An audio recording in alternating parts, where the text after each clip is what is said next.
नमस्ते विद्यार्थी मित्रांनो, आज आपण अभ्यासणार आहोत इयत्ता 10वी भूगोलाचं 8वं प्रकरण अर्थव्यवस्था आणि व्यवसाय। या प्रकरणामध्ये आपण भारत आणि ब्राझील या देशातील अर्थव्यवस्था, या देशांच्या अर्थव्यवस्थेमध्ये चालणारे विविध प्रकारचे व्यवसाय आणि या सर्व व्यवसायांचं या देशाच्या राष्ट्रीय उत्पन्नामध्ये असलेलं योगदान याची माहिती मिळवणार आहोत। त्याचबरोबर भारत आणि ब्राझील या देशातील विविध व्यवसाय, ज्यामध्ये शेती, पशुपालन, खाणकाम, मासेमारी आणि यासारख्याच अनेक व्यवसायांची आणि उद्योगांची माहिती घ्यायची आहे। आणि त्याचबरोबर भारत आणि ब्राझीलचा जो आंतरराष्ट्रीय व्यापार आहे, जी काही आयात निर्यात आहे, यांचा देखील आपल्याला या पाठामध्ये विविध आलेखाद्वारे अभ्यास करायचा आहे। तर चला आता वळूया पाठाकडे। विद्यार्थी मित्रांनो, पाठाच्या सुरुवातीलाच एक जोड स्तंभालेख दिलेला आहे आणि या स्तंभालेखामध्ये ब्राझील, भारत आणि अमेरिकेचे संयुक्त संस्थाने जे आहेत त्यांचं स्थूल राष्ट्रीय उत्पन्न दर्शवलेलं आहे, ज्याला GNP म्हणतात, ग्रॉस नॅशनल प्रोडक्ट। 1960 ते 2016 या कालावधीमध्ये ब्राझील, भारत आणि अमेरिकेच्या संयुक्त संस्थानाचं स्थूल राष्ट्रीय उत्पन्न दशलक्ष US मध्ये या आलेखाच्या सहाय्याने दर्शवलेलं आहे। आता स्थूल राष्ट्रीय उत्पन्न म्हणजे काय? तर देशामध्ये एका आर्थिक वर्षात तयार झालेल्या सर्व वस्तू आणि सेवांचे बाजारभावानुसार येणारं मूल्य म्हणजेच त्या देशाचं स्थूल राष्ट्रीय उत्पन्न किंवा एकूण राष्ट्रीय उत्पन्न होय। लक्षात घ्या, स्थूल राष्ट्रीय उत्पन्न म्हणजे काय? एखाद्या देशामध्ये एका वर्षामध्ये तयार झालेल्या सर्व वस्तू आणि सेवांचे बाजारभावानुसार येणारं मूल्य म्हणजेच त्या देशाचं स्थूल राष्ट्रीय उत्पन्न होय। तर या स्तंभालेखाद्वारे या तीन देशाचं विविध कालावधीत असलेलं स्थूल राष्ट्रीय उत्पन्न दर्शवलेलं आहे। तो आडवा जो अक्ष आहे त्या आडव्या अक्षावर कालावधी दर्शवलेला आहे, 1960, 1980, 2000 आणि 2016। आणि त्या विविध कालावधीमध्ये विविध रंगांच्या स्तंभाद्वारे या तिन्ही देशाचं स्थूल राष्ट्रीय उत्पन्न दर्शवलं आहे। मग त्यासाठी ब्राझीलसाठी स्तंभ जो आहे तो निळ्या रंगाचा आहे, भारतासाठी जो आहे तो लाल रंगाचा स्तंभ वापरलेला आहे आणि अमेरिकेच्या संयुक्त संस्थानासाठी हिरव्या रंगाचा स्तंभ वापरलेला आहे। आणि उभ्या अक्षावर विविध कालावधीमध्ये या देशाचं स्थूल राष्ट्रीय उत्पन्न दशलक्ष US मध्ये या ठिकाणी दर्शवलेलं आपल्याला दिसून येतं। तर या आलेखाचं निरीक्षण करायचं आहे आणि काही प्रश्नांची उत्तर आपल्याला शोधायची आहेत। पाठ्यपुस्तकामध्ये पाठाच्या सुरुवातीलाच काही प्रश्न विचारलेले आहेत, त्या प्रश्नांची उत्तर आपण या ठिकाणी पाहणार आहोत। प्रश्नासाठी तुम्हाला पाठ्यपुस्तक पाहायचं आहे। तर जेव्हा आपण आलेखाचं निरीक्षण करू तेव्हा आपल्याला असं लक्ष देतं की 2016 साली अमेरिकेची संयुक्त संस्थाने या देशाचं राष्ट्रीय उत्पन्न सर्वाधिक होतं। या ठिकाणी आपण पाहू शकतो हिरवा जो स्तंभ आहे तो अमेरिकेसाठी म्हणजे अमेरिकेच्या संयुक्त संस्थानासाठी वापरलेला आहे आणि भारत आणि ब्राझीलपेक्षा 2016 साली अमेरिकेच्या संयुक्त संस्थानाचं राष्ट्रीय उत्पन्न जे आहे ते सर्वाधिक होतं। त्यानंतर आपण पाहू शकतो ब्राझील आणि भारत यांची जर तुलना केली तर 1980 साली ब्राझीलचे राष्ट्रीय उत्पन्न भारतापेक्षाही अधिक होतं। आपण 1980 सालाकडे जाऊ। या ठिकाणी आपण पाहू शकतो ब्राझीलचा जो निळा स्तंभ आहे तो भारताच्या स्तंभापेक्षा किंचितसा उंच आहे। त्यामुळे असं आपण म्हणू शकतो की 1980 साली ब्राझीलचं राष्ट्रीय उत्पन्न भारताच्या तुलनेने कसं होतं, अधिक होतं। त्यानंतर ब्राझील आणि भारत यांची तुलना करता 2016 साली भारताचे राष्ट्रीय उत्पन्न अधिक होतं। जेव्हा आपण 2016 या वर्षाचा विचार करतो त्यावेळेस आपल्याला असं लक्षात येतं की या ठिकाणी भारत आणि ब्राझीलमध्ये भारताचं राष्ट्रीय उत्पन्न जे आहे ते ब्राझीलपेक्षाही कसं आहे, जास्त आहे। या ठिकाणी आपण पाहू शकतो लाल स्तंभ जो आहे तो निळ्या स्तंभापेक्षा म्हणजे ब्राझीलपेक्षाही कसं आहे, उंच आहे। त्यामुळे 2016 साली भारताचं राष्ट्रीय उत्पन्न ब्राझीलच्या तुलनेने अधिक त्या ठिकाणी आपल्याला दिसून येतं।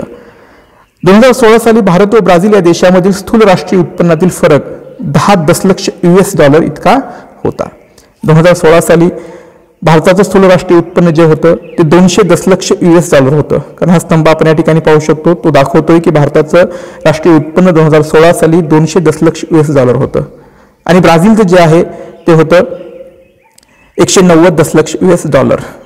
आणि दोघांमधील जो राष्ट्रीय उत्पन्नातील फरक जो आहे तो या ठिकाणी 10 दशलक्ष US आहे। कारण भारताचं 2016 साली राष्ट्रीय उत्पन्न हे 200 दशलक्ष US होतं आणि याच वर्षी ब्राझीलचं स्थूल राष्ट्रीय उत्पन्न जे आहे ते 190 दशलक्ष US होतं। म्हणजे दोघांच्या राष्ट्रीय उत्पन्नामध्ये 10 दशलक्ष US फरक या ठिकाणी आपल्याला दिसून येतो।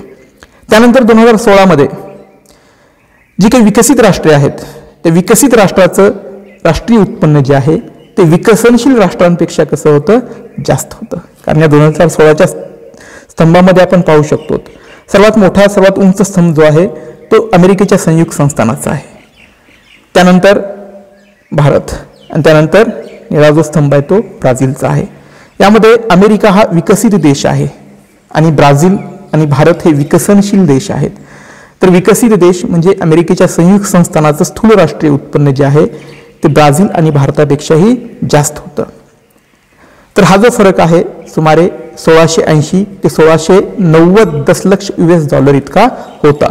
म्हणजे विकसित राष्ट्र आणि विकसनशील राष्ट्रे यांच्या स्थूल उत्पन्नातील फरक 2016 साली 1680 ते 1690 दशलक्ष US$ इतका होता, असं आपण या आलेखाद्वारे सांगू शकतो. आता या आलेखानंतर आपण विभाजित वर्तुळांचा अभ्यास करणार आहोत आणि परत काही प्रश्नांची उत्तरं त्या ठिकाणी आपण शोधणार आहोत. तर या ठिकाणी तुमच्यासमोर 4 विभाजित वर्तुळ दिसत आहेत.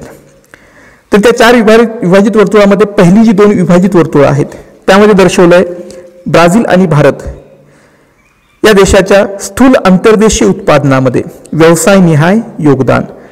म्हणजे प्रत्येक अर्थव्यवस्थेमध्ये जे व्यवसाय चालतात ते व्यवसाय म्हणजे प्राथमिक व्यवसाय, द्वितीयक व्यवसाय आणि तृतीयक व्यवसाय. हे आपण मागच्या इयत्तांमध्ये अभ्यासलेलं आहे. व्यवसायांचे प्रकार पडतात प्राथमिक, द्वितीयक आणि तृतीयक व्यवसाय. प्राथमिक व्यवसायामध्ये शेती, पशुपालन, खाणकाम आणि मासेमारी हे व्यवसाय येतात जे नैसर्गिक घटकावर आधारित आहेत.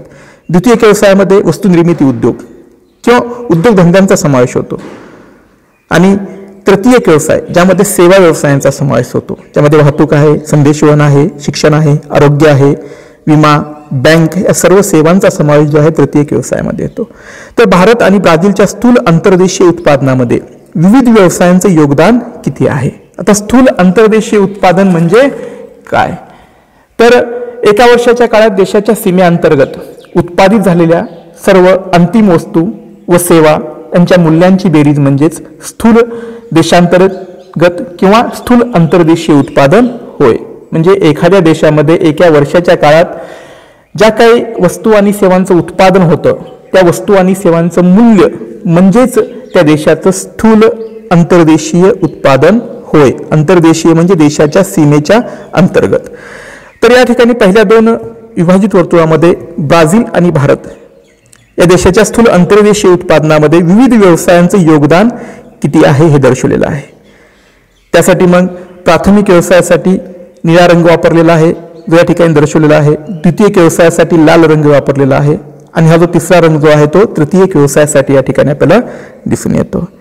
आणि त्यानंतर बाकीची जी 2 विभाजित वर्तुळ आहेत त्यामध्ये दाखवलेलं आहे की ब्राझील आणि भारत या देशामध्ये विविध व्यवसायात कार्यरत असणाऱ्या लोकसंख्येची टक्केवारी. म्हणजे भारत आणि ब्राझीलमध्ये प्राथमिक व्यवसायात, द्वितीयक व्यवसायात आणि तृतीयक व्यवसायात किती लोक कार्यरत आहेत किंवा गुंतलेले आहेत त्याची टक्केवारी दर्शवलेली आहे. तर या विभाजित वर्तुळांचं निरीक्षण करायचंय आणि काही प्रश्नांची उत्तरं त्या ठिकाणी आपल्याला शोधायची आहेत.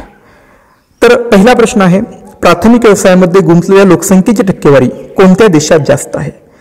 आता प्राथमिक व्यवसायामध्ये गुंतलेल्या लोकसंख्येची टक्केवारी कोणत्या देशात जास्त आहे? प्राथमिक व्यवसायामध्ये समावेश होतो शेती, पशुपालन, खाणकाम आणि मासेमारी. हे व्यवसाय करणारे जे लोक आहेत त्यांना म्हणायचं प्राथमिक व्यवसायात गुंतलेले लोक किंवा प्राथमिक व्यवसायामध्ये कार्यरत असलेली लोकसंख्या. तर आपण जेव्हा या 2 विभाजित वर्तुळांचं निरीक्षण करू त्यावेळेस आपल्याला असं लक्षात येतं की प्राथमिक व्यवसायामध्ये गुंतलेल्या लोकसंख्येची टक्केवारी भारतामध्ये जास्त आहे. कारण प्राथमिक व्यवसायासाठी निळा रंग या ठिकाणी वापरला आहे. आणि ब्राझीलमध्ये आपण पाहूत की प्राथमिक व्यवसायामध्ये फक्त एकूण लोकसंख्येच्या 10% लोक कार्य करतात, गुंतलेले आहेत. पण हेच प्रमाण भारतामध्ये 49% आहे. म्हणजे भारताच्या एकूण लोकसंख्येपैकी 49 म्हणजे जवळपास 50% लोक जे आहेत ते प्राथमिक व्यवसायामध्ये गुंतलेले आहेत, प्राथमिक व्यवसायामध्ये कार्यरत आहेत. म्हणजे प्राथमिक व्यवसायामध्ये गुंतलेल्या टक्केवारीमध्ये भारतातील लोकसंख्येचं प्रमाण हे ब्राझीलपेक्षाही जास्त आहे. दुसरा प्रश्न आहे स्थूल अंतर्देशीय उत्पादनात कोणत्या देशात तृतीयक व्यवसायाचे योगदान अधिक आहे? आता या ठिकाणी व्यवसायाचे योगदान दाखवलेलं आहे स्थूल अंतर्देशीय उत्पादनामध्ये. त्या ठिकाणी आपण पाहू शकता तृतीयक व्यवसाय. तर ब्राझीलमध्ये तृतीयक व्यवसाय त्याचं योगदान जे आहे ते 67% आहे. म्हणजे ब्राझीलच्या स्थूल अंतर्देशीय उत्पादनामध्ये तृतीयक व्यवसायाचे योगदान जे आहे ते 67% आहे. आणि ते भारतामध्ये आहे 57%, म्हणजे ब्राझीलपेक्षाही कमी. म्हणजे त्या प्रश्नाचं उत्तर असं राहील, ब्राझील देशामध्ये तृतीयक व्यवसायाचे योगदान अधिक आहे. म्हणजे ब्राझीलच्या स्थूल अंतर्देशीय उत्पादनामध्ये तृतीयक व्यवसायातून मिळणारं उत्पन्न जे आहे इतर व्यवसायापेक्षा जास्त आहे. त्यानंतर पुढचा प्रश्न आहे, स्थूल अंतर्देशीय उत्पादनात द्वितीयक व्यवसायांचा हिस्सा कोणत्या देशात जास्त आहे? आता दोन्ही देशाच्या स्थूल अंतर्देशीय उत्पादनामध्ये म्हणजे वर्षभरात त्या देशाच्या सीमेअंतर्गत ज्या ज्या वस्तू आणि सेवांचं उत्पादन होतं त्यामध्ये द्वितीयक व्यवसायाचा हिस्सा कोणत्या देशामध्ये जास्त आहे?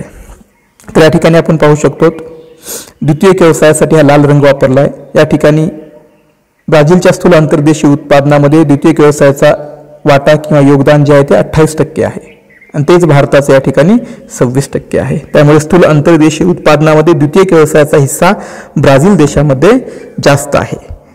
त्यानंतर शेवटचा प्रश्न, भारताप्रमाणे ब्राझीलची अर्थव्यवस्था शेतीवर आधारित आहे असे म्हणता येईल का? ते सकारण सांगा.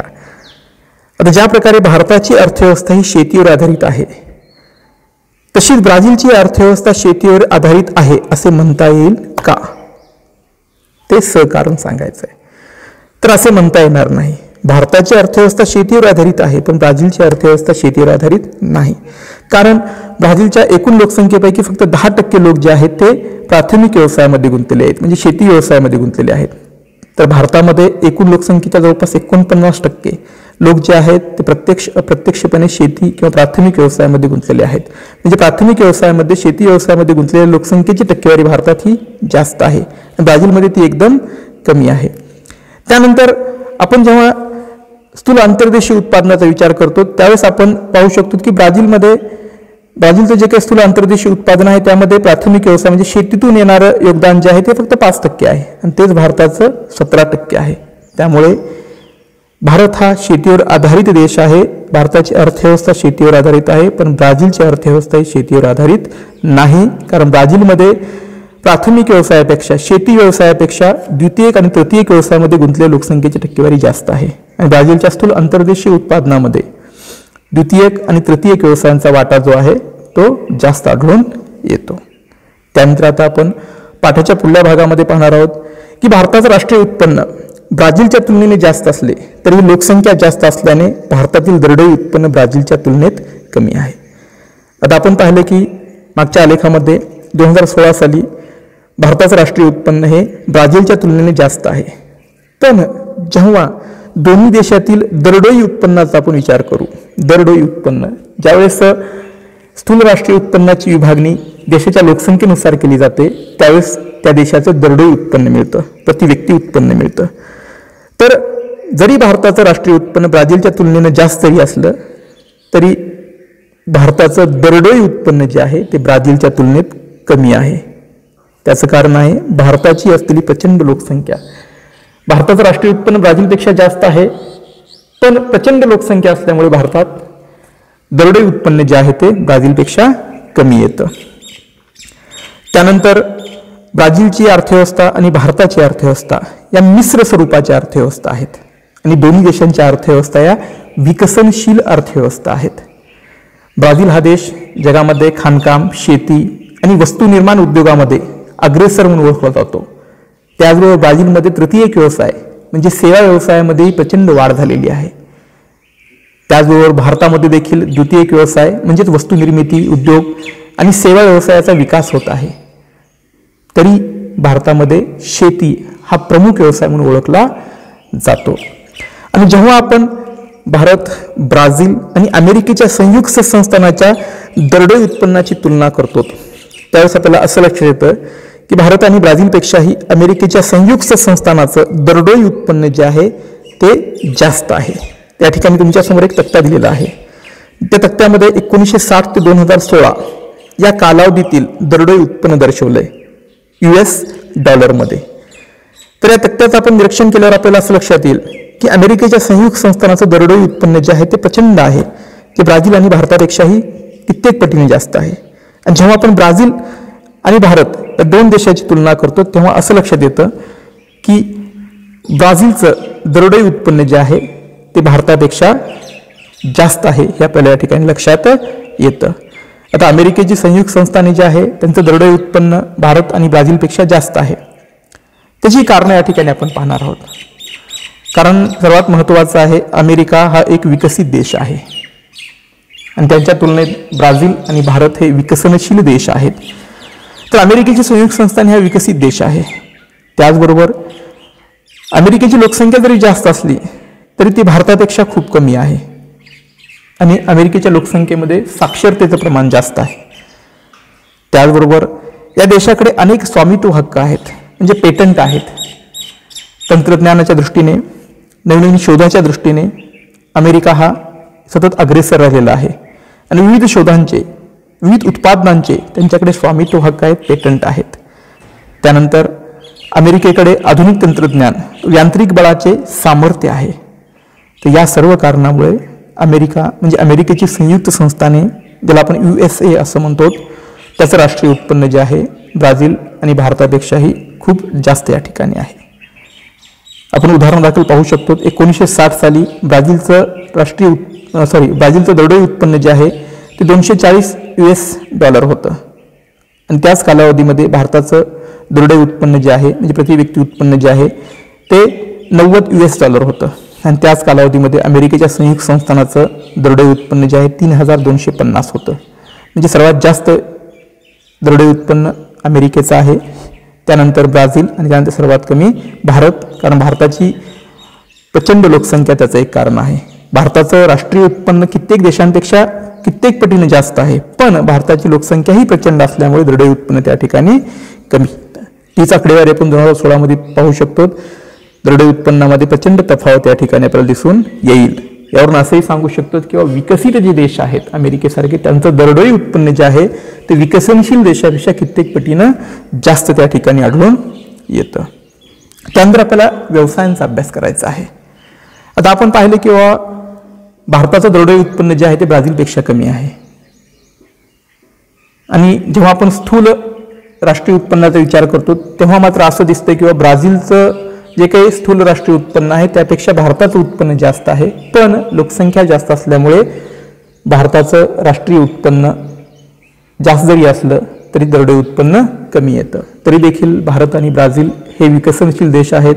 अत्याधुनिक तंत्रज्ञान, शिक्षण, उद्योग या बाबतीत हे दोन्ही देश प्रगतीपथावर आहे. निश्चितच येणाऱ्या काळामध्ये ते विकसित देश म्हणून ओळखली जातील. आता आपल्याला या दृष्टीने ब्राझीलमधील व्यवसायांचा अभ्यास करायचा आहे. आपण पाहणार आहोत ब्राझीलमधील प्राथमिक व्यवसाय, म्हणजे ब्राझीलमधील शेती, ब्राझीलमधील खाणकाम, ब्राझीलमधील पशुपालन आणि ब्राझीलमधील मासेमारी हे प्राथमिक व्यवसाय. त्यासाठी तुम्हाला या नकाशाचं निरीक्षण करायचं आहे. या नकाशामध्ये विविध चिन्हांच्या साह्याने, म्हणजे सांकेतिक चिन्हाच्या साह्याने ब्राझीलमधील विविध व्यवसाय दर्शवलेले आहेत. त्या व्यवसायांचं वितरण त्या ठिकाणी दर्शवलेलं आहे. तर सुरुवातीला आहे शेती हा व्यवसाय.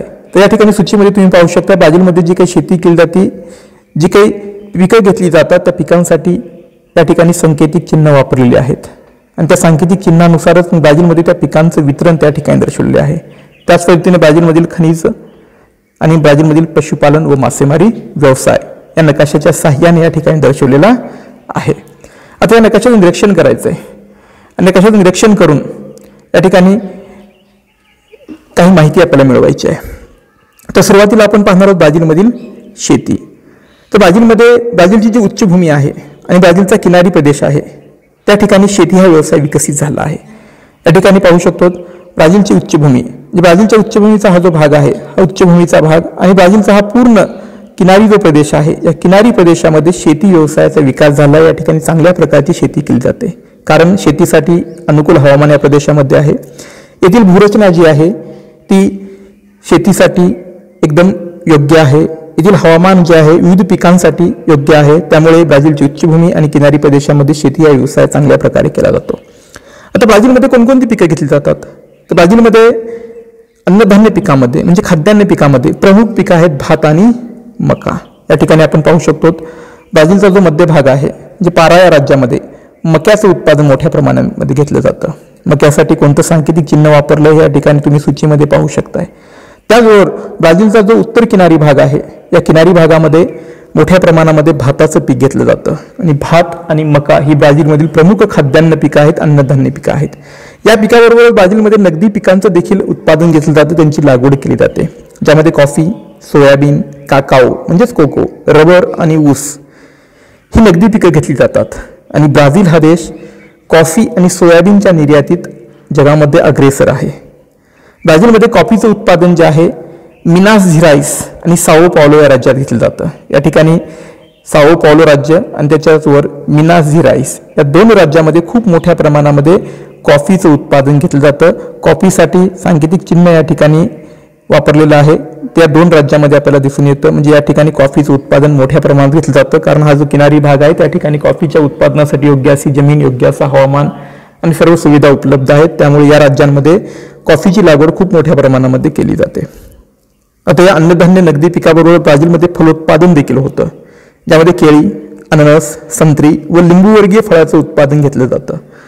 या ठिकाणी पाहू शकताय ब्राझीलच्या विविध भागामध्ये ही फळवर्गीय पिकं जी आहेत ती घेतली जातात, त्यांचं उत्पादन त्या ठिकाणी होतं. त्यानंतर ब्राझीलमध्ये मोठ्या प्रमाणामध्ये पशुपालन देखील केलं जातं, कारण ब्राझीलमधील सवाना असेल किंवा पंपास असेल हा जो गवताळ प्रदेश आहे, या गवताळ प्रदेशामध्ये मोठ्या प्रमाणामध्ये गाई, शेळ्या आणि मेंढ्या या ठिकाणी पाळल्या जातात. हा जो ब्राझीलचा भाग आहे, पॅन्टानल असेल, सवाना असेल आणि एकदम दक्षिणेकडील हा जो पंपास गवताळ प्रदेश आहे, या भागामध्ये खूप मोठ्या प्रमाणामध्ये पशुपालन केलं जातं. गाई, शेळ्या, मेंढ्या पाळल्या जातात आणि त्याच्यापासून दुग्ध उत्पादन आणि मांस उत्पादन त्या ठिकाणी मिळवलं जातं. त्यानंतर आपल्याला पाहायचं आहे ब्राझीलमधील खाणकाम व्यवसाय. तर ब्राझीलमध्ये खूप मोठ्या प्रमाणामध्ये खनिजांचे साठे सापडतात. विशेषतः ब्राझीलचा हा जो पूर्व भाग आहे, या पूर्व भागामध्ये लोहखनिज, मॅग्नीज, निकेल, तांबे, बॉक्साईड इत्यादी खनिज सापडतात. खनिज संपत्तीने परिपूर्ण असा हा ब्राझीलचा पूर्व भाग आहे. त्यामुळे या ठिकाणी खाणकाम व्यवसाय मोठ्या प्रमाणामध्ये विकसित झालेला आहे. ब्राझीलचा जो उच्चभूमीचा भाग आहे, ईशान्येकडील जो भाग आहे, या भागात देखील खनिजांचे साठे सापडतात. या ठिकाणी देखील खाणकाम व्यवसायाचा विकास झालेला दिसून येतो. पण ब्राझीलचा हा जो पूर्व भाग जर सोडला, ब्राझीलची उच्चभूमी आणि ब्राझीलचा हा जो पूर्व भाग जर सोडला, तर ब्राझीलच्या अंतर्गत भागामध्ये म्हणजे ब्राझीलचा जो पश्चिमेकडील भाग आहे, या पश्चिमेकडील भागामध्ये अमेझॉन नदीच्या खोऱ्यामध्ये मात्र खाणकाम व्यवसायाचा विकास झालेला नाही. कारण हा जो अमेझॉन नदी खोऱ्याचा जो अंतर्गत भाग आहे, एकदम दुर्गम प्रदेश आहे, घनदाट वने आहेत. तर या दुर्गमतेमुळे, घनदाट वनांमुळे आणि प्रतिकूल हवामानामुळे या ठिकाणचे जे काही सुप्त खनिज साठे आहे ती अज्ञात आहेत. त्या साठ्याचं ज्ञान लोकांना नाही, किंवा तिथपर्यंत लोक त्या ठिकाणी खनिजांच्या शोधासाठी पोहोचू शकलेले नाहीत. त्यावर बऱ्याचशा मर्यादा येतात. त्यामुळे ब्राझीलचा जो अंतर्गत भाग आहे म्हणजे अमेझॉन नदी खोऱ्याचा भाग जो आहे, या ठिकाणी खाणकाम व्यवसायाचा विकास झालेला नाही. त्यानंतर आपल्याला पाहायचं ब्राझीलमधील मासेमारी व्यवसाय. तर ब्राझीलला 7400 किलोमीटर लांबीचा सागर किनारा लाभलेला आहे. हा जो पूर्ण ब्राझीलचा किनारी भाग आहे, ब्राझीलला जवळपास 7400 किलोमीटर लांबीचा प्रचंड असा सागर किनारा लाभलेला आहे. त्यामुळे या ठिकाणी मासेमारी व्यवसायाचा विकास झालेला आहे. त्याचबरोबर ब्राझीलचा हा जो दक्षिण भाग आहे, दक्षिण अटलांटिकचा जो भाग आहे, या ठिकाणी उष्ण आणि थंड सागरी प्रवाह एकत्रित येतात. त्यामुळे देखील मासेमारीसाठी पोषक स्थिती या ठिकाणी आहे. त्याचबरोबर हा जो दक्षिण अटलांटिक किनारा आहे, येथील भूखंड मंच जो आहे तो विस्तीर्ण आहे. भूखंड मंच म्हणजे समुद्राचा जो किनारी भाग आहे, जमिनीचा जो समुद्रामध्ये गेलेला भाग जो आहे तो एकदम उथळ आणि विस्तीर्ण असा किनारी भाग आहे. त्यामुळे देखील या ठिकाणी खूप मोठ्या प्रमाणामध्ये मासेमारी केली जाते. थंड व उष्ण प्रवाहाच्या संगमामुळे आणि विस्तीर्ण भूखंड मंचामुळे ब्राझीलचा जो दक्षिण अटलांटिक किनाऱ्यालगतचा जो भाग आहे, हा भाग मासेमारीसाठी एकदम उत्कृष्ट क्षेत्र मानला जातो. ब्राझीलमध्ये सागरी मासेमारीचा विकास झालेला आहे. या ठिकाणी पारंपरिक पद्धतीने त्याचबरोबर आधुनिक पद्धतीने मासेमारी केली जाते. पण जेव्हा ब्राझीलमध्ये अंतर्गत मासेमारीचा आपण विचार करतो, जे गोड्या पाण्यातील मासेमारीचा विचार करतो, त्यावेळेस आपल्याला असं लक्षात येतं की ब्राझीलमध्ये गोड्या पाण्यातील मासेमारीचा विकास झालेला नाही. त्याचंही कारण आहे, कारण ब्राझीलमध्ये ज्या काही नद्या वाहतात त्या घनदाट अशा वनाच्या प्रदेशातून वाहतात, दुर्गम प्रदेशातून वाहतात. या नद्यांचा प्रवेग जो आहे, पाण्याचा जो वेग आहे प्रचंड जास्त आहे. या कारणामुळे या ठिकाणी गोड्या पाण्यातील मासेमारीचा विकास झालेला दिसून येत नाही. यानंतर आपल्याला माहिती घ्यायची आता भारतातील प्राथमिक व्यवसायाची. ज्या प्रकारे आपण ब्राझीलमधील प्राथमिक व्यवसाय शेती, पशुपालन, मासेमारी आणि खाणकाम यांची माहिती घेतली, आज आपल्याला पाहिजे भारतातील प्राथमिक व्यवसाय. तर सुरुवातीला आपल्याला माहिती घ्यायची भारतातील शेतीची. तर भारतात ब्राझीलच्या तुलनेने स्थूल अंतर्देशीय उत्पादनात शेतीचं योगदान अधिक आहे व शेती व्यवसायात गुंतलेले मनुष्यबळही जास्त आहे.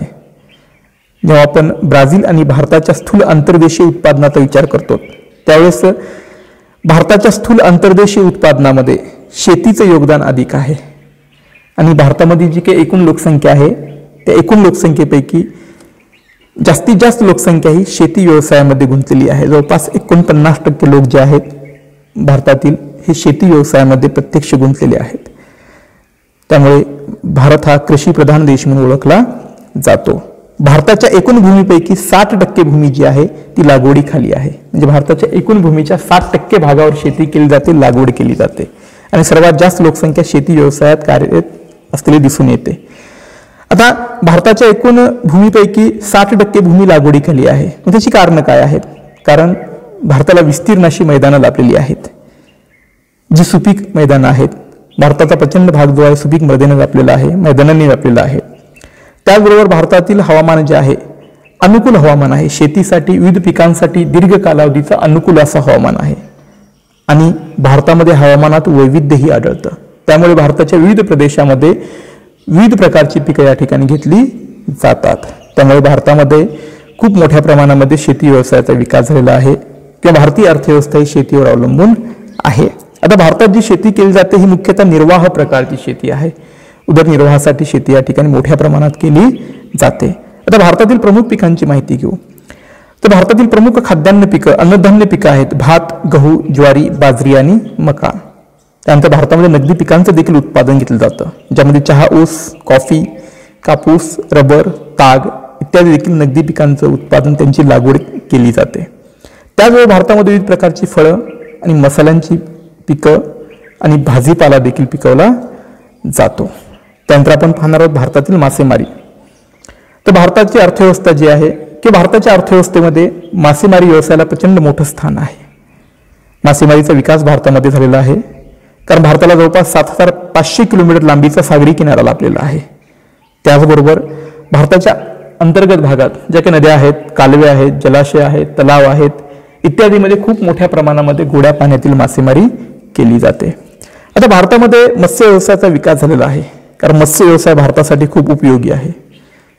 कारण किनारी भागात जे काही लोकसंख्या राहते त्यांच्या आहारातील एक प्रमुख घटक म्हणून माशांना ओळखलं जातं.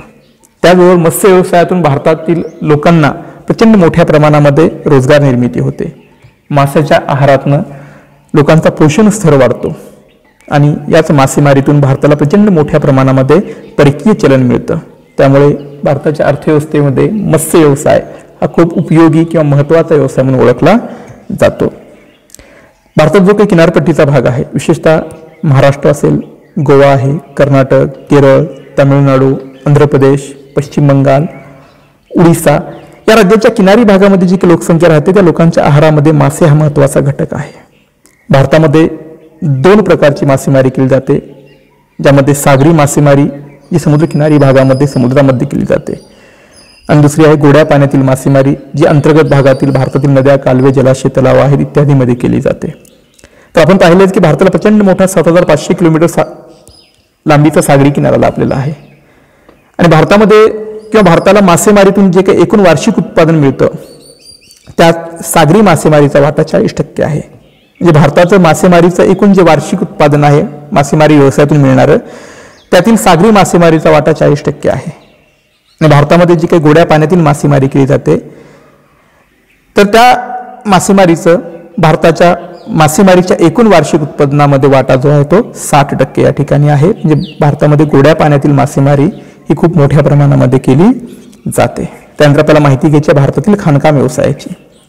तर भारत हा एक खनिज संपन्न देश आहे. भारताच्या विविध भागामध्ये अनेक प्रकारची खनिज सापडतात आणि त्या खनिजावर आधारित खाणकाम व्यवसाय त्या ठिकाणी केला जातो. तर भारतामध्ये जे छोटा नागपूरचं पठार आहे त्या पठाराला खनिजाचं भांडार म्हणून ओळखलं जातं. त्या ठिकाणी अनेक प्रकारची खनिजे सापडतात. त्याचबरोबर पूर्व महाराष्ट्र व छत्तीसगडमधील कोरबा या ठिकाणी कोळशाच्या खाणी, दगडी कोळशाच्या खाणी सापडतात. त्यानंतर आसाममध्ये दिग्बोई, महाराष्ट्राजवळ अरबी समुद्राच्या किनारी भागात मुंबई आहे, गुजरातमध्ये कलोल आणि कोयाली या ठिकाणी खनिज तेलाच्या विहिरी त्या ठिकाणी आहेत. त्यानंतर बंगालच्या उपसागरात गोदावरी नदीच्या मुखाशी खनिज तेलाचे साठे आहेत.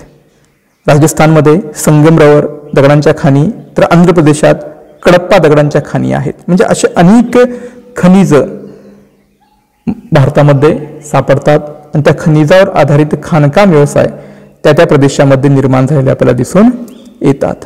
त्यानंतर आपल्याला माहिती घ्यायची उद्योगांची. सुरुवातीला आपण पाहणार आहोत ब्राझीलमधील उद्योग. तर ब्राझीलच्या प्रमुख उद्योगामध्ये लोहपोलाद, वाहन जोडणी, खनिज तेल प्रक्रिया, रासायनिक उत्पादन, सिमेंट निर्मिती व तंत्रज्ञानावर आधारित उद्योगांचा समावेश होतो. म्हणजे हे ब्राझीलमधील प्रमुख उद्योग आहेत, मोठे उद्योग आहेत. लोहपोलाद उद्योग, वाहन जोडणी उद्योग, खनिजावर प्रक्रिया करणारे उद्योग, रासायनिक उत्पादन, सिमेंट निर्मिती, तंत्रज्ञानावर आधारित उद्योग हे ब्राझीलमधील प्रमुख उद्योग म्हणून ओळखले जातात, मोठे उद्योग म्हणून ओळखले जातात. या मोठ्या उद्योगाबरोबर ब्राझीलमध्ये आधुनिक उद्योगांचा देखील विकास झालेला आहे. नवनवीन तंत्रज्ञानावर अनेक उद्योग निर्माण होत आहेत. पण त्यासोबतच ब्राझीलमध्ये परंपरागत उद्योग देखील खूप मोठ्या प्रमाणात विकसित झाले आहेत.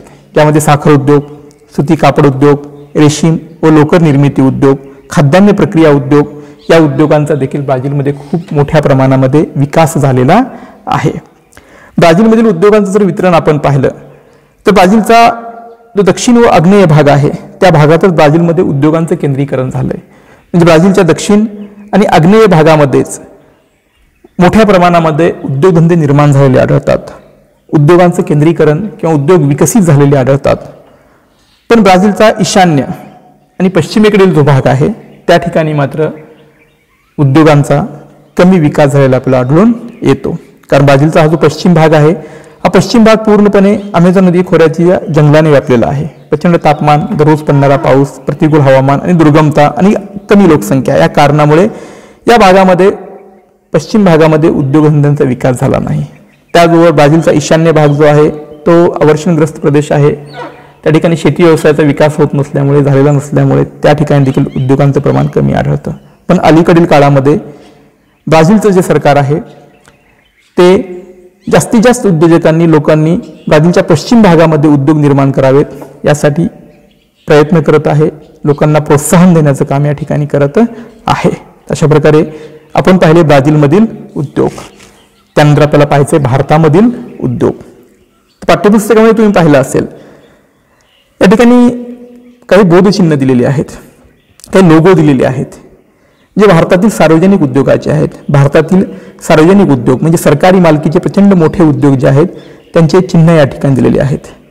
आता आपण पाहणार आहोत भारतातील उद्योग. तर भारतामध्ये विविध ठिकाणी अनेक उद्योग स्थापित झालेले आपल्याला आढळून येतात. म्हणजे भारतामध्ये प्रचंड औद्योगिकरण झालेलं आहे, पण भारतामध्ये उद्योगाचं वितरण जे आहे ते असमान झालेलं आहे. म्हणजे भारताच्या सर्वच राज्यामध्ये, सर्वच भागामध्ये उद्योगधंदे केंद्रित झालेले नाहीत. काही विशिष्ट भागामध्येच भारतामध्ये उद्योगधंद्यांचं केंद्रीकरण झालेलं आढळतं. मग भारतामध्ये उद्योगांचं वितरण असमान आहे. मग ते असमान होण्याची कारणं काय आहेत? तर पहिलं कारण आहे कच्च्या मालाच्या उपलब्धतेतील भिन्नता. म्हणजे उद्योगासाठी लागणारा कच्चा माल ज्या प्रदेशामध्ये उपलब्ध आहे त्याच ठिकाणी उद्योगधंदे निर्माण होतात. त्यामुळे भारताच्या ज्या ज्या भागात कच्चा माल उपलब्ध होईल त्या त्या ठिकाणीच उद्योगधंदे आहेत. त्यानंतर ऊर्जा साधनामधील भिन्नता. उद्योगांसाठी प्रचंड मोठ्या प्रमाणामध्ये ऊर्जा म्हणजे वीज लागते. ज्या ठिकाणी मुबलक आणि स्वस्त वीज उद्योगांना उपलब्ध होते त्याच ठिकाणी उद्योग निर्माण केले जातात. त्यानंतर आर्थिक साधनामधील भिन्नता. उद्योग सुरू करण्यासाठी लागणारं भांडवल असेल किंवा सर्व आर्थिक सुविधा ज्या आहेत ज्या प्रदेशामध्ये, ज्या राज्यांमध्ये उपलब्ध आहेत त्याच ठिकाणी उद्योगांचा विकास झालेला आहे. त्यानंतर मागणीतील भिन्नता. उद्योगधंद्यामधून जो काही पक्का माल तयार होतो त्या पक्क्या मालाला सर्वत्र चांगली किंवा सारखी मागणी नसते. त्यामुळे ज्या ठिकाणी बाजारपेठा उपलब्ध आहेत त्याच ठिकाणी उद्योग निर्माण होतात, जेणेकरून उद्योगातून तयार होणारा माल जो आहे तो लवकर बाजारपेठेमध्ये पोहोचेल आणि विकला जाईल. तर या सर्व कारणामुळे भारतामध्ये उद्योगांचं वितरण जे आहे ते असमान झालेलं आपल्याला दिसून येतं.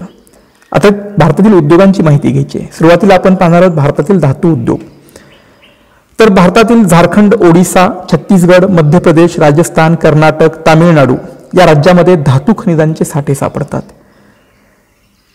धातू खनिजांमध्ये लोहखनिज हे प्रमुख आहे, तांबे आहे, मॅग्नीज आहे. तर अशी अनेक खनिज आहेत जी झारखंड, ओडिसा, छत्तीसगड, मध्य प्रदेश, राजस्थान, कर्नाटक, तामिळनाडू या राज्यामध्ये या धातू खनिजांचे साठे आहेत.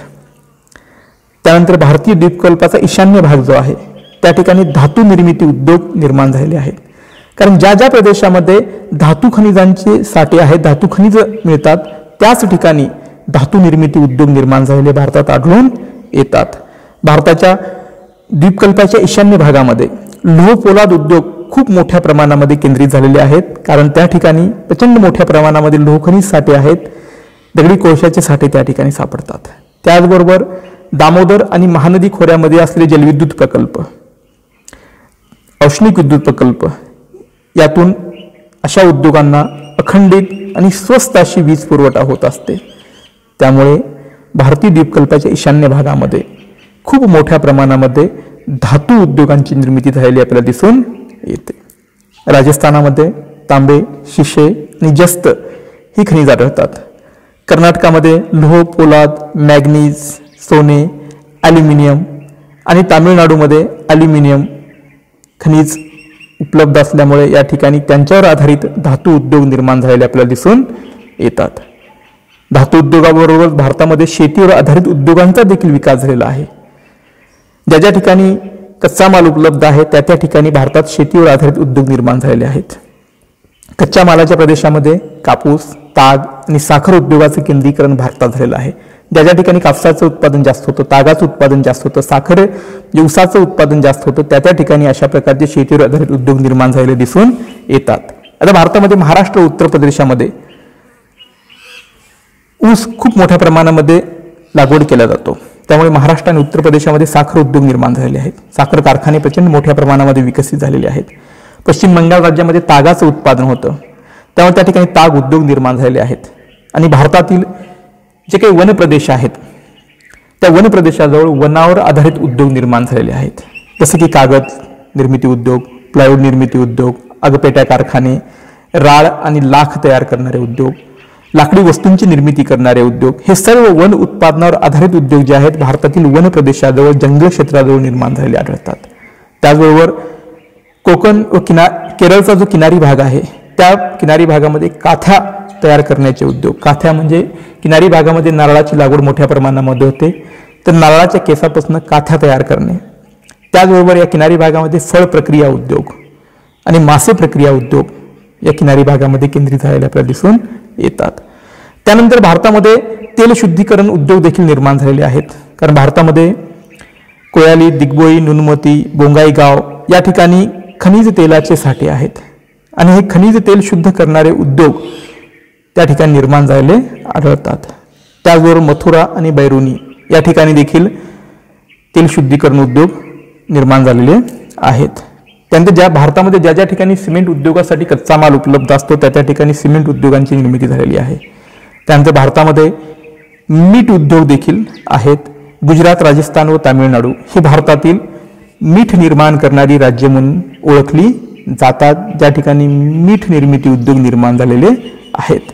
आणि या उद्योगासोबतच भारतामध्ये शहरी भागात, भारतातील जो काही शहरी भाग आहे या शहरी भागामध्ये यंत्रनिर्मिती उद्योग, विद्युत निर्मिती उद्योग, वाहन निर्मिती उद्योग, खत निर्मिती उद्योग आणि अनेक प्रकारच्या ग्राहक उपयोगी वस्तूंची निर्मिती करणारे उद्योग जे आहेत ते भारताच्या विविध मोठमोठ्या शहरांमध्ये केंद्रित झालेले आपल्याला दिसून येतात. तर हे झाले भारतातील उद्योग. त्यानंतर आपल्याला माहिती करून घ्यायची आहे व्यापाराची. सुरुवातीला आपण पाहणार आहोत ब्राझीलमधील व्यापार. तर ब्राझीलचा व्यापार, हा व्यापार आपल्याला पाहायचा आहे आंतरराष्ट्रीय व्यापार, म्हणजे ब्राझील आणि भारताची विविध देशांसोबत होणारा जो काही आंतरराष्ट्रीय व्यापार आहे, जी काही आयात निर्यात आहे त्याची माहिती या भागामध्ये आपण घेणार आहोत. तर सुरुवातीला आपण पाहणार आहोत ब्राझीलची निर्यात. निर्यात म्हणजे काय? आपल्याकडे ज्या वस्तूंचं खूप मोठ्या प्रमाणामध्ये उत्पादन होतं त्या वस्तू आपण इतर देशांना निर्यात करत असतो. आणि आयात म्हणजे काय? आपल्याकडे ज्या वस्तूंची कमतरता असते, ज्यांचं उत्पादन कमी होत असतं, अशा वस्तूंची आपण दुसऱ्या देशाकडनं काय करत असतो? आयात करत असतो, म्हणजे त्या वस्तू आपण विकत घेत असतो. तर सुरुवातीला आपण पाहणार आहोत ब्राझीलची निर्यात, म्हणजे ब्राझील इतर देशांना कोणकोणत्या वस्तूंची निर्यात करतोय. तर त्यामध्ये लोहखनिज, कॉफी, कोको, कापूस, साखर, संत्री, केळी इत्यादींची ब्राझीलमधनं निर्यात केली जाते. म्हणजे ब्राझील इतर देशांना या वस्तू विकतो, त्याची निर्यात करतो. ब्राझील आयात कोणत्या घटकांची करतो? तर यंत्रसामुग्री, रासायनिक उत्पादने, खते, गहू, वाहने, खनिज तेल, वंगण इत्यादींची ब्राझील आयात त्या ठिकाणी करत असतो, म्हणजे इतर देशाकडनं या वस्तू विकत घेत असतो. अशा प्रकारे ब्राझीलचा व्यापार चालतो.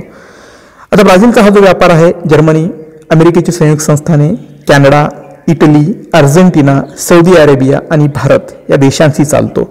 म्हणजे हे ब्राझीलचे प्रमुख व्यापारी भागीदार असलेले देश आहेत. या देशांसोबत ब्राझीलचा हा जो आयात निर्यातीचा व्यापार, आंतरराष्ट्रीय व्यापार चालत असतो. या ठिकाणी एक आपण छोटासा आलेख पाहणार आहोत. या आलेखामध्ये दर्शवलेलं आहे ब्राझील आणि भारताचं जे काही स्थूल अंतर्देशीय उत्पादन आहे त्यामध्ये व्यापाराचा हिस्सा, व्यापाराचं योगदान किती आहे किंवा व्यापारातून येणारा वाटा स्थूल अंतर्देशीय उत्पादनामध्ये किती आहे. आपण जेव्हा ब्राझीलचा विचार करू तेव्हा आपण पाहू शकतो की 2016 मध्ये ब्राझीलच्या एकूण स्थूल अंतर्देशीय उत्पादनामध्ये व्यापाराचा हिस्सा जो आहे तो 25% होता. या ठिकाणी पाहू शकतो निळी जी रेषा आहे, निळा जो वक्र आहे तो ब्राझीलचा व्यापार दर्शवतोय, लाल जो आहे तो भारताचा दर्शवतोय. तर 2016 साली ब्राझीलच्या स्थूल अंतर्देशीय उत्पादनामध्ये व्यापाराचं योगदान जे आहे ते 25% होतं. तेच आपण भारताचं पाहू शकतो. 2016 सालामध्ये भारताच्या स्थूल अंतर्देशीय उत्पादनामध्ये व्यापाराचा हिस्सा किंवा व्यापारातून येणाऱ्या उत्पन्नाचं योगदान हे 40% इतकं होतं. त्यानंतर आपण पाहणार आहोत भारताचा व्यापार, भारताची आयात आणि निर्यात. तर भारत कोणकोणत्या घटकांची निर्यात करतो. तर भारत हा इतर देशांना चहा, कॉफी, मसाल्याचे पदार्थ, कमावलेले कातडे, कातडी वस्तू, लोह खनिज, कापूस, रेशीम कापड, आंबे इत्यादींची निर्यात करत असतो. त्यानंतर आपण पाहणार आहोत भारताची आयात, म्हणजे भारत इतर देशाकडनं कोणत्या घटकांची आयात करतो. त्यामध्ये सर्वात महत्त्वाचं आहे खनिज तेल. कारण भारताची लोकसंख्या प्रचंड आहे, खनिज तेलाची मागणी प्रचंड आहे, त्याला पेट्रोलियम असं म्हणतो. तर भारत हा विविध देशाकडनं खनिज तेलाची आयात करतो, यंत्रसामुग्रीची आयात करतो, मोती, मौल्यवान खडे, सोने, चांदी, कागद, विविध प्रकारची औषधं इत्यादींची भारत इतर देशाकडनं आयात करतो. आता भारताची जी काही ही आयात निर्यात आहे, आंतरराष्ट्रीय व्यापार जो आहे तो युनायटेड किंगडम, अमेरिकेची संयुक्त संस्थाने, जर्मनी, जपान, चीन, रशिया या देशांसोबत चालतं. म्हणजे हे देश जे आहेत भारताचे प्रमुख व्यापारी भागीदार देश म्हणून ओळखले जातात. आणि आपण आत्ताच आलेखामध्ये पाहिलं 2016 साली भारताच्या अंतर्देशीय उत्पादनात व्यापाराचा हिस्सा जो आहे तो 40% या ठिकाणी होता. तर भारत आणि ब्राझीलमध्ये व्यापारासंदर्भात, गुंतवणुकी संदर्भात द्विपक्षीय करार झालेले आहेत. त्यामुळे भारताने ब्राझीलमध्ये खूप मोठ्या प्रमाणामध्ये गुंतवणूक केलेली आहे. कारण ब्रिक्सच्या माध्यमातून भारत आणि ब्राझील यांच्यामध्ये व्यापारी भागीदारी झालेली आहे. देशांमध्ये द्विपक्षीय गुंतवणुकीचे करार झालेले आहेत. त्यानुसार भारताने ब्राझीलमध्ये खूप मोठ्या प्रमाणामध्ये गुंतवणूक या ठिकाणी केलेली आहे. अनेक औद्योगिक केंद्रे जी आहेत भारताने ब्राझीलमध्ये निर्माण केलेली दिसून येतात. भारतातील कंपन्यांनी ब्राझीलमध्ये माहिती तंत्रज्ञान, औषध उत्पादन, ऊर्जा, शेती व्यवसाय, खाणकाम, अभियांत्रिकी आणि वाहन क्षेत्रामध्ये प्रचंड मोठ्या प्रमाणामध्ये गुंतवणूक केलेली आहे. म्हणजे भारतातील अनेक कंपन्या ज्या आहेत त्यांनी ब्राझीलमध्ये जाऊन आपली औद्योगिक केंद्रे निर्माण केलेली आहेत. ब्राझीलमधल्या विविध भागामध्ये वस्तू निर्मिती आणि सेवा देण्याचं काम भारतीय कंपन्या ब्राझीलमध्ये करतात. आणि या करारानुसार ब्राझीलने देखील भारतामध्ये गुंतवणूक केलेली आहे. ब्राझीलने भारतामध्ये वाहन निर्मिती, माहिती व तंत्रज्ञान, खाणकाम, ऊर्जा, पादत्राणे, जैव इंधन इत्यादी क्षेत्रामध्ये ब्राझीलच्या कंपन्यांनी देखील भारतात गुंतवणूक केलेली आहे. पण भारताने जी ब्राझीलमध्ये गुंतवणूक केलेली आहे त्यापेक्षा अल्प प्रमाणात दिसून येते. आता ब्राझील आणि ब्रिक्स, BRICS म्हणजे काय हे आपण थोडक्यात माहिती करून घेणार आहोत. मागच्या इयत्तेमध्ये, इयत्ता 9वी मध्ये आपण हे सविस्तर अभ्यासलेलं आहे. ब्रिक्स ज्यामध्ये B म्हणजे Brazil, R Russia, I India, C China आणि S म्हणजे साऊथ आफ्रिका, या 5 देशांचा हा जो गट आहे ज्याला ब्रिक्स या नावाने ओळखलं जातं. ब्रिक्सची स्थापना जून 2006 मध्ये झाली. या 5 देशांनी येऊन आपला एक गट तयार केला, आपला एक समूह तयार केला आणि प्रत्येक देशाच्या अध्यक्षानुसार याला नाव दिलं गेलं ब्रिक्स. ब्रिक्सची निर्मिती कोणत्या उद्देशाने झाली की या 5 सदस्य देशांमध्ये परस्पर व्यापार वाढावा, एकमेकांना सहकार्य व्हावं, यासाठी या ब्रिक्सची स्थापना करण्यात आली. आर्थिक सहकार्य असेल, व्यापार वाढ असेल, परस्पर सहकार्य असेल, या उद्देशाला समोर ठेवून या 5 देशांचा हा गट ब्रिक्स नावाने निर्माण झाला.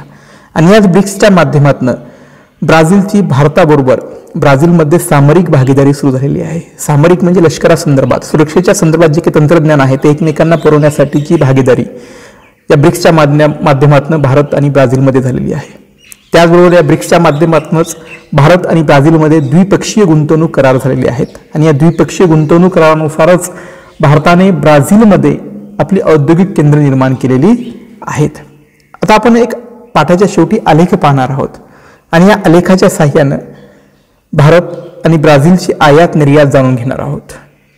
भारत आणि ब्राझीलमध्ये जो काही व्यापार चालतो, या दोन देशातील जो काही आंतरराष्ट्रीय व्यापार आहे, जी काही आयात निर्यात आहे ही या आलेखामध्ये, या रेषा आलेखामध्ये दर्शवलेली आहे. आयात निर्यात $10,00,000 मध्ये, म्हणजे विविध कालावधीमध्ये ब्राझील आणि भारतामध्ये जी काही आयात निर्यात झाली ती या आलेखामध्ये दर्शवलेली आहे. त्या आयातीचा निर्यातीचं मूल्य $10,00,000 मध्ये दर्शवलेलं आहे. हा जो अक्ष आहे या अक्षावर कालावधी दिला आहे 2008 ते 2015 आणि या उभ्या अक्षावर या दोन देशांमध्ये जी काही आयात निर्यात झाली $10,00,000 मध्ये ती दर्शवलेली आहे. लाल जी रेषा आहे, लाल जो वक्र आहे तो वक्र दर्शवतोय भारताला ब्राझीलकडून झालेली आयात. समजून घ्या, भारताला ब्राझीलकडून झालेली आयात म्हणजे भारताने ब्राझीलकडून जी काही आयात केली ती आयात, त्या आयातीचे मूल्य जे आहे $10,00,000 मध्ये, तर हा लाल वक्र दर्शवतोय. आणि हा जो निळा वक्र आहे हा निळा वक्र दर्शवतोय भारताची ब्राझीलला झालेली निर्यात. म्हणजे भारताने ब्राझीलला जी काही निर्यात केली त्या निर्यातीचं मूल्य या ठिकाणी निळा वक्र दर्शवतोय. म्हणजे लक्षात घ्यायचं आहे, लाल जो वक्र आहे तो वक्र दर्शवतोय ब्राझीलकडून भारताला झालेली आयात किंवा भारताला ब्राझीलकडून झालेली आयात, आणि निळा जो वक्र आहे तो दर्शवतोय भारताची ब्राझीलला झालेली निर्यात. म्हणजे भारताने ब्राझीलला विविध वस्तूंची, घटकांची जी काही निर्यात केली हा निळा वक्र दर्शवतोय. म्हणजे आयात आणि निर्यातीचं मूल्य दर्शवण्याचं काम हे वक्र करतायत. लाल जो वक्र आहे भारताला ब्राझीलकडून झालेली आयातीचं मूल्य दर्शवतोय आणि निळा जो वक्र आहे, निळी जी रेषा आहे ती भारताने ब्राझीलला केलेल्या निर्यातीचं मूल्य या ठिकाणी $10,00,000 मध्ये दर्शवतोय. तर या रेषालेखाचं निरीक्षण करायचं आहे आणि काही प्रश्नांची उत्तरं या ठिकाणी द्यायची आहेत. पाठ्यपुस्तकामध्ये पाठाच्या शेवटी हा आलेख दिलेला आहे आणि हे असे आलेख महत्त्वाचे आहेत कारण बोर्डाच्या परीक्षेमध्ये एक प्रश्न आहे, निश्चितच तुम्हाला माहिती आहे की दिलेल्या आकृतीचं किंवा आलेखाचं निरीक्षण करून प्रश्नांची उत्तरे द्या. त्यासाठी हा भाग जो आहे तो महत्त्वाचा ठरतो. पाठ्यपुस्तकामधील आलेखाचं तुम्हाला परत निरीक्षण करायचं आहे आणि प्रश्नांची उत्तरं शोधण्याचा प्रयत्न करायचा आहे. तर आपण पहिला प्रश्न पाहू. कोणत्या वर्षी भारताने ब्राझीलकडून आयात केलेले मूल्य ब्राझीलला निर्यात केलेल्या मूल्यापेक्षा अधिक होतं? प्रश्न समजून घ्यायचा आहे कारण प्रश्न जर समजला तरच आपण उत्तर त्या ठिकाणी बरोबर लिहू शकू. तर कोणत्या वर्षी भारताने ब्राझीलकडून आयात केलेले मूल्य, म्हणजे आयात केलेले मूल्य निर्यात केलेल्या मूल्यापेक्षा अधिक आहे. म्हणजे कोणत्या वर्षी भारताची आयात जी आहे ती निर्यातीपेक्षा जास्त आहे. तर या ठिकाणी आपण पाहू शकतो 2009 आणि 2012 या 2 वर्षामध्ये निर्यातीपेक्षा भारताने ब्राझीलकडून आयात केलेलं मूल्य जे आहे ते जास्त आहे. पाहू शकतो लाल जो वक्र आहे आपण पाहिले की भारताला ब्राझीलकडून झालेली आयात, तर 2009 साली आयात ही जास्त झालेली आहे आणि त्याच वर्षी निळी जी रेषा आहे, निळा जो वक्र आहे तो दर्शवतोय निर्यात. म्हणजे निर्यात कमी, फक्त 2,000 दशलक्ष इतकी निर्यात भारताने ब्राझीलला केली. पण ब्राझीलकडून आयात केलेलं मूल्य जे आहे ते काय आहे, निर्यातीपेक्षा जास्त आहे आणि ती स्थिती 2012 सालची आहे. या ठिकाणी भारताने ब्राझीलकडून आयात जी आहे ती जास्त केली आहे आणि निर्यात जी आहे ती आयातीपेक्षा कमी या ठिकाणी दिसून येते. त्यामुळे 2009 व 2012 या वर्षी भारताने ब्राझीलकडून आयात केलेलं मूल्य जे आहे ब्राझीलला निर्यात केलेल्या मूल्यापेक्षा अधिक आहे. दुसरा प्रश्न आहे, कोणत्या वर्षी भारताचे ब्राझीलशी झालेले व्यापार संतुलन सर्वात अनुकूल होते? आता कोणत्या वर्षी भारताचं जे काही व्यापार संतुलन जे होतं ते अनुकूल होतं? आता व्यापार संतुलन म्हणजे काय, इयत्ता 9वी मध्ये व्यापार पाठामध्ये आपण पाहिलंय.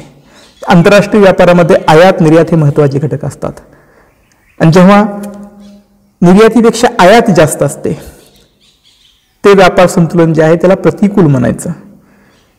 आयात जास्त आणि जेव्हा आयात कमी आणि निर्यात जास्त असते, कारण आपण आपल्याकडील उत्पादित झालेल्या वस्तू जेव्हा इतर देशांना निर्यात करतो त्यावेळेस आपल्याला परकीय चलन मिळतं. त्यामुळे निर्यात करणं कधी देशासाठी फायदेशीर असतं. जेव्हा आयात कमी निर्यात जास्त असते त्याला म्हणायचं अनुकूल व्यापार संतुलन. या ठिकाणी विचारले कोणत्या वर्षी भारताचे ब्राझीलशी झालेले व्यापार संतुलन सर्वात अनुकूल होते. तर या ठिकाणी 2013 मध्ये आपण पाहू शकतो. भारताने ब्राझीलकडून आयात केली ती फक्त 3000 दशलक्ष US$ची आणि त्याच वर्षामध्ये भारताने ब्राझीलला जी निर्यात केली ती पहा 6000 दशलक्ष US$पेक्षाही जास्त आहे. म्हणजे जेवढी आयात केली त्याच्यापेक्षा दुपटीने भारताने काय केली, निर्यात केली. म्हणजे भारताला प्रचंड या निर्यातीतून परकीय चलन मिळालं, प्रचंड फायदा झाला. म्हणजे 2013 या वर्षी भारताचे ब्राझीलशी झालेले व्यापार संतुलन हे सर्वात अनुकूल होतं, चांगलं होतं. म्हणजे आयात कमी आणि निर्यात ही जास्त होती.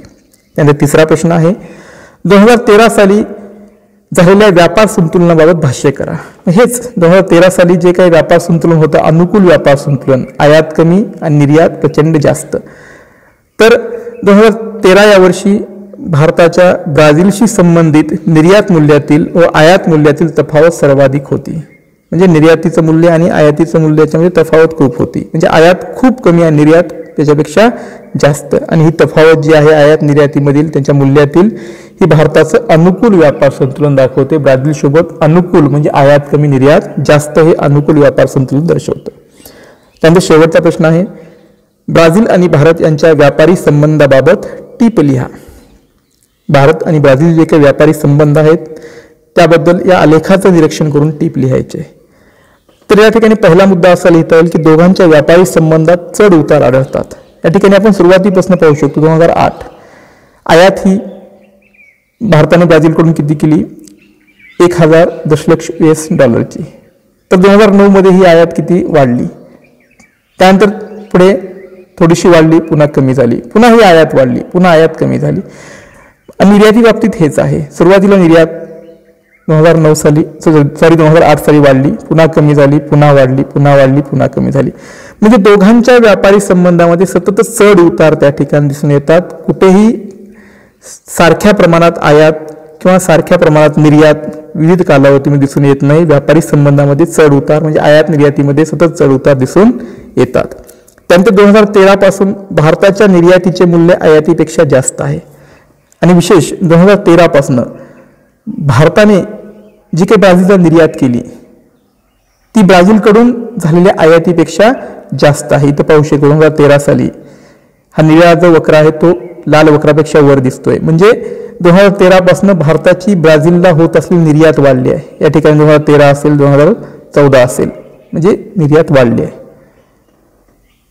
पण 2014 पासून भारताच्या ब्राझील बरोबरील आयात व निर्यातीत घट झाल्याचे आढळते. पण 2014 पासून आपण जेव्हा पुढे पाहतो त्यावेळेस ही निर्यात किंवा आयात वाढण्याऐवजी काय झाले इथं पाहू शकतो 2015 साली 14च्या नंतर ब्राझीलकडून होणारी आयात देखील कमी झालेली आहे आणि भारताची ब्राझीलला होत असलेली निर्यात देखील त्या ठिकाणी कमी झालेली आपल्याला आढळून येते. तर या प्रकारे आपण या आलेखाच्या साहाय्यानं रेषा आलेखाच्या साहाय्यानं ब्राझील आणि भारत यांच्या दरम्यान होणारी जी काही आयात निर्यात जो काही व्यापार आहे त्याबद्दल माहिती या ठिकाणी आपण मिळवली. तर या प्रकारे तुम्हाला परत परत या गोष्टीचं अवलोकन करायचं आहे, पाठ्यपुस्तकाची मदत घ्यायची आहे आणि या पाठाची तयारी तुम्हाला करायची आहे. आणि याच प्रकारचे व्हिडिओज तुम्हाला वेळेवर उपलब्ध व्हावेत यासाठी तुम्हाला माझं हे चॅनल लाईक करायचं आहे, सबस्क्राईब करायचं आहे आणि या चॅनलची लिंक या पाठाची लिंक मित्रांसोबत शेअर करायला देखील हरकत नाही. तर धन्यवाद मित्रांनो, पुन्हा भेटू पुढच्या व्हिडिओमध्ये.